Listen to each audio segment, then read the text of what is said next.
And I think it's very important for everybody to be engaged because that everybody's on the same page. It's about, who's willing to change gears at the right time. Go out, go have fun, and just take it to them. For Wheeling University Athletics, I'm Zach Ziegler. It's time for another edition of the Will Hughes Show. Currently joined by Wheeling University head swimming coach Will Hughes. And Will, guys, started off 2026 last time out at Lenoir-Rhyne. Didn't get the win, but had some strong swims throughout the day. Talk about the 2026 opener and what you saw. It was about to be expected, coming back after a break and everything. You get to see who actually put in the hard work over the break and stuff like that, and who took the time and did the recovery. So whenever you get back after like that, after a break like that, we hit it pretty hard that week. So I really expected the outcome that we had. We did have some good swims. There were some really good surprises there too. So, I think it went well despite the outcome.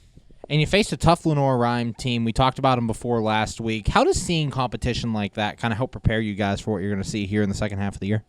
Lenoir-Rhyne really stepped up since I was in that conference before. So the SAC is a tough conference. I mean, you've got 3 of the top 15 teams in the nation in that conference, and no doubt in my mind, Victor Riggs is going to make Lenoir-Rhyne one of those teams and make it a 4th.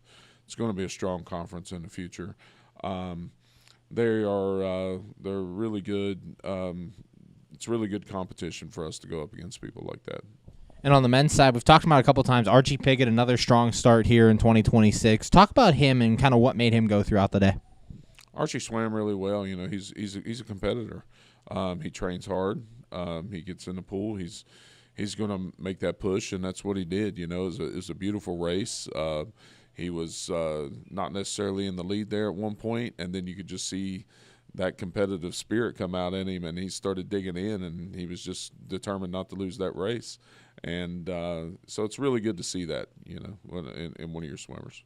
And on the women's side, a lot of points spread out. Gabby Baiano, Liddy Sprecher all had big days. There were, I believe, 7 second-place finishes for you guys. Talk about what that was like to see the girls kind of spread the wealth in the pool.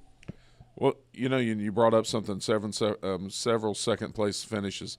Those were within hundredths and even tenths of a second of each other. So we were just out-touched. And so there was potentially several more first-place finishes. And had those been first-place finishes, that score could easily flipped. So I think we were pretty equal with Lenoir-Rhyne. So going back to the previous question, with them being up there and Gabby's performance, Grace Morley's performance, and Lacey and, all of those on the women's side. And then our men's side, we just had, great guys really swimming really strong, really well. So whenever we look at it, we see that, we can compete with these top teams in other leagues and other conferences, then that's where we want to be. We want to be one of the top teams in our conference as well. Currently joined by Wheeling University head swimming coach Will Hughes. And Will, now you're going to have back-to-back conference meets here before you go to the championship event in February. Talk about what it's going to be like to see a tough team like Fairmont back-to-back weeks. Fairmont's tough. They're definitely a team. When you're in the conference play, everybody's tough. So it's just going to be interesting for us to measure up against them at their place. It's always hard to swim at Fairmont. And I think that's going to kind of give us a little boost going into our senior night next Friday against Fairmont again, Fairmont and Bethany then. So getting a look at them before they come home to us is going to be really good and motivational, I think.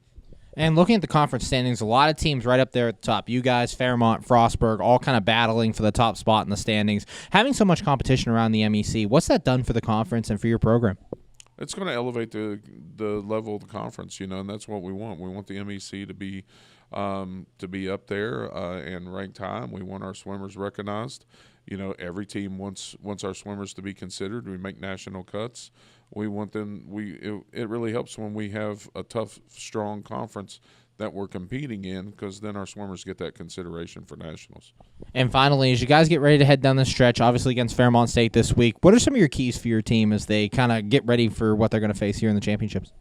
We're just taking it one day at a time. We're taking it one day at a time just to try to get stronger, to regain a little bit of our speed back from Christmas break. The goal is that we want to finish a conference stronger than what we were swimming at mid-season. So right now we're just going through a process, and it's just keeping your head down, staying in the water and doing the right things, working on technique, working on improving our endurance, and just doing the right things that's going to make us faster. Thanks, Will. Good luck this weekend. Can't wait to see you out there. Yeah, looking forward to it. Thanks. For Wheeling University Athletics, I'm Zach Ziegler. And I think it's very important for everybody to be engaged because that everybody's on the same page. It's about, who's willing to change gears at the right time. Go out, go have fun, and just take it to them.